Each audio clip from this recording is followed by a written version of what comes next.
For more than a month, the disappearance of Nancy Guthrie has been framed as a calculated abduction. Federal authorities have used the word kidnapping. Local officials have repeated it. National anchors have echoed it night after night. Savannah Guthrie stood before cameras, voice breaking, pleading for whoever took her mother to make contact. The story seemed clear from the beginning. An elderly woman, a masked man, blood on the porch, ransom demands. But beneath that certainty sits a series of details that refuse to cooperate with the headline. Because when you examine the timeline, the behavior, and the silence that followed, the pattern begins to fracture. And the skepticism is not coming from internet rumor mills. It is coming from former federal agents, seasoned detectives, and analysts who have built careers on separating panic from proof. So what truly unfolded in the Catalina foothills that night? And why are experienced investigators now questioning the very label that defined this case from day one? Nancy Ellen Guthrie was 84 years old and had spent more than half a century living in the quiet desert stretch of the Catalina foothills just outside Tucson. The neighborhood was stable, established, the kind of place where routines rarely changed and unfamiliar cars were noticed immediately. She was a widow.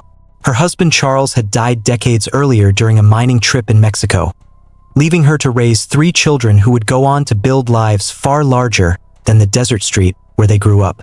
One of them, Savannah Guthrie, would become a nationally recognized journalist and co-anchor of the Today Show. But on the night of January 31st, none of that seemed relevant. It was simply a family evening. Nancy had driven a short distance to her daughter Annie's home for dinner and card games. The house sat roughly 4.5 miles from her own. The evening unfolded without tension. There were no reports of arguments, no unusual phone calls, no visible distress. Just a normal winter night in southern Arizona. At 9:48 p.m., Annie's husband pulled into Nancy's driveway. The garage door lifted. At 9:50 p.m., it closed. That timestamp would become the last confirmed moment she was seen alive and well inside her residence. Then the digital trail begins to fracture. At 1:47 a.m., her Google Nest doorbell camera went offline. Not a brief glitch, a deliberate disconnection. Roughly 25 minutes later, the system registered motion near the entrance. At 2:28 a.m., data connected to her pacemaker monitoring application showed that the device had been disconnected from her phone.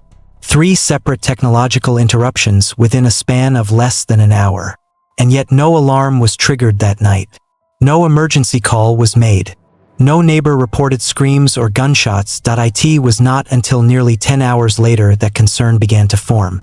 Nancy had been scheduled to attend a virtual church gathering that Sunday morning. When she failed to appear, a friend contacted her children. By noon on February 1st, family members were standing inside her home. Her purse was there. Her phone was there. Her medication for her heart condition remained untouched. But Nancy herself was gone. Sheriff Chris Nanos of Pima County Sheriff's Department arrived and made a decision that signaled something serious. Homicide detectives were called in almost immediately. The house was sealed as a crime scene. Within days, the Federal Bureau of Investigation joined the investigation. That level of escalation during the opening hours of a missing person case is rare. It suggested that what deputies saw inside the home did not resemble a simple voluntary disappearance. The detail that fixed the word kidnapping in the public imagination came soon after. Drops of Nancy's blood were discovered on the front porch near the doorway. Not a pool, not a heavy trail, but enough to confirm that she had been injured at or near the entrance. 10 days later, technicians managed to recover footage from the disabled Nest camera.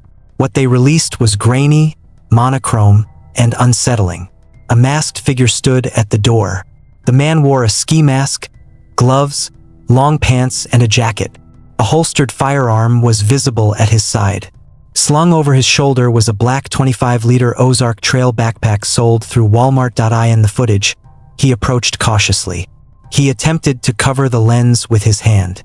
When that failed, he tore branches from a nearby plant and used them to obstruct the camera's view. The FBI described him as approximately 5'9" to 5'10" with an average build and publicly labeled him the suspect in a kidnapping. And just like that, the narrative solidified. An elderly woman. a masked intruder, blood at the door. It seemed straightforward, but the longer investigators looked, the more the edges blurred. Within days of Nancy's disappearance, media outlets began receiving ransom communications, not private emails to the family, not encrypted messages sent directly to relatives. Letters and digital notes were delivered to television stations and tabloids including TMZ. One demanded $6 million in Bitcoin. 2 separate deadlines were specified. Threats were made about consequences if payment was not delivered on time. The family responded publicly. Savannah appeared in recorded videos with her siblings, pleading for direct contact and stating their willingness to negotiate. They asked for proof of life. They asked for something tangible that would confirm Nancy was alive. None came. The deadlines passed. February 6th arrived and left. February 9th came and went. There was no escalation, no new evidence, no verification. Former federal investigators began questioning the structure of the ransom approach. In classic abduction for profit, the offender establishes immediate contact with the party capable of paying. It is transactional. The communication channel is direct and controlled. Here, the alleged kidnappers appeared to prefer publicity over leverage. Writing to journalists instead of to the Guthrie family did not align with established patterns. Language within at least one note raised additional doubt. The abbreviation USD was used when referencing the demand. Retired agents publicly commented that most American criminals would simply write dollars or use the dollar symbol. The phrasing suggested either a foreign author or someone attempting to stage the appearance of one. At least one individual, a 42-year-old California man named Derek Kella, was arrested for sending fraudulent ransom texts in an effort to exploit the chaos. He was charged federally. That confirmed that hoaxes were circulating alongside legitimate investigative leads. Then analysts turned back to the video. Some former agents stated that the suspect's movements appeared hesitant rather than tactical. He did not attempt forced entry with visible tools. Instead, he seemed to be manipulating the camera first. That behavior suggested a desire to obscure identity rather than to overpower a residence. It raised the possibility that he intended to convince Nancy to open the door voluntarily. If so, that implied familiarity. Other experts proposed that burglary seemed unlikely.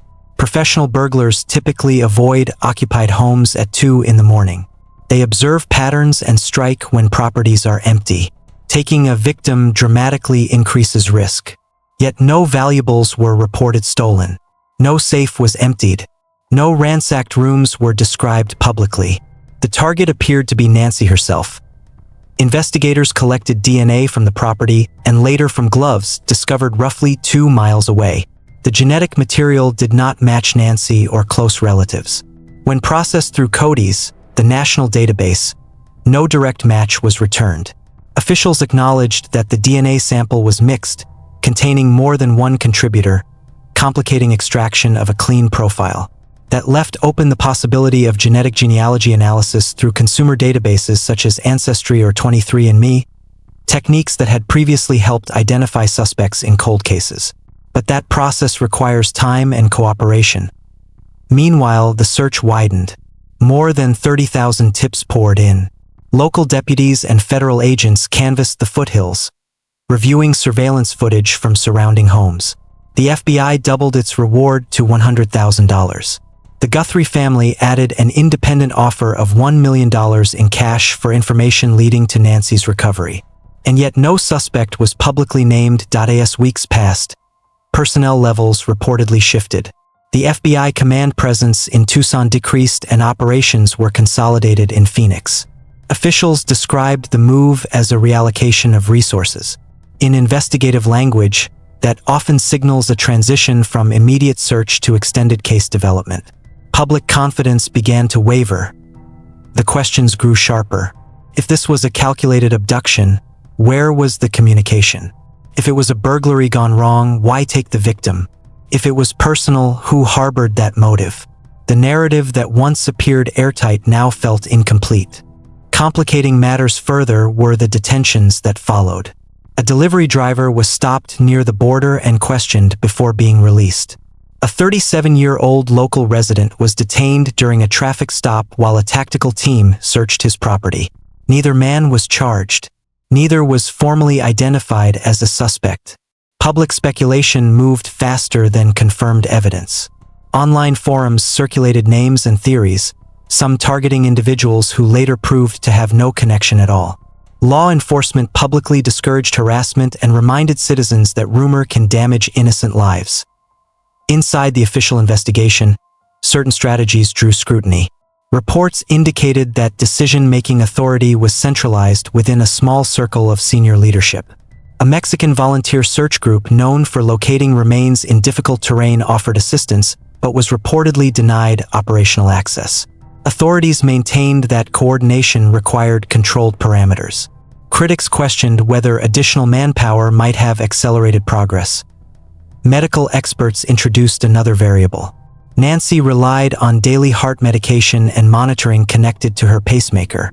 Without consistent dosing, her survival window could have been limited. Some former law enforcement officials predicted that if she had been removed from her home alive, the likelihood of survival diminished significantly after 72 hours. Others cautioned against assumptions without confirmed forensic timelines. The geographic logic of the case also drew attention. Analysts suggested that in abductions involving elderly victims, offenders often dispose of evidence close to the original site due to time pressure and familiarity with terrain. The desert surrounding the Catalina foothills is vast yet deceptively accessible. Washes, ravines, and brush-covered lots lie within short driving distance. Intensive searches were conducted, yet no confirmed discovery was announced publicly.